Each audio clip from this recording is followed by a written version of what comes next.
Kia ora, I'm David Chaston with 90 at 9, brought to you by interest.co.nz. This week, get everything you need to know in 90 seconds at 9 o'clock with news. We start the week with current data that is almost certainly not indicative of what's to come. The policy landscape is in ferment.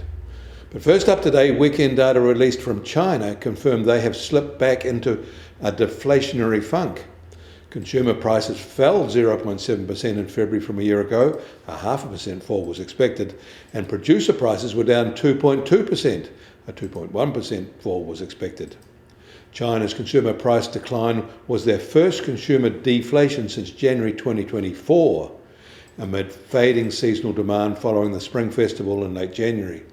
Food prices fell the most in 13 months, down 3.3%, dragged down by a steep decrease in cost of fresh vegetables and a sharp slowdown in pork prices. Beef prices were down more than 13% from a year ago. Lamb prices down by 6.6%. Milk prices are down 1.4% on the same basis. China's producer prices are falling faster than consumer prices, but not really at an accelerating rate though. In the US, the February non-farm payrolls report showed the US economy added 151,000 jobs in February, slightly below the 160,000 expected. But the January data was downwardly revised to 125,000 from the original 143,000. Their jobless rate ticked up to 4.1%. And we should note that virtually none of the Doge cuts are reflected in this data.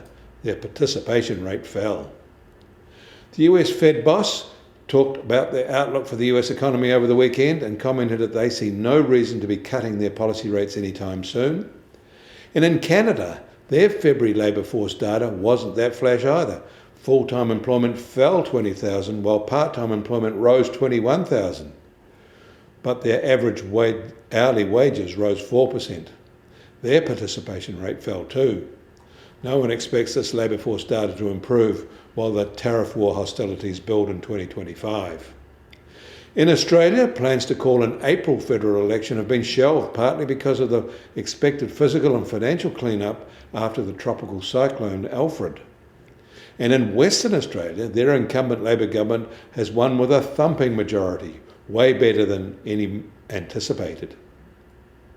Today, the US Treasury 10-year yield is now just on 4.30% and down 2 basis points from Saturday at this time. And the price of gold will start today at just over $2,911 an ounce and up $3 from Saturday. And oil prices still just on $67 a barrel in the US, while the international Brent price is now just under $70.50 a barrel.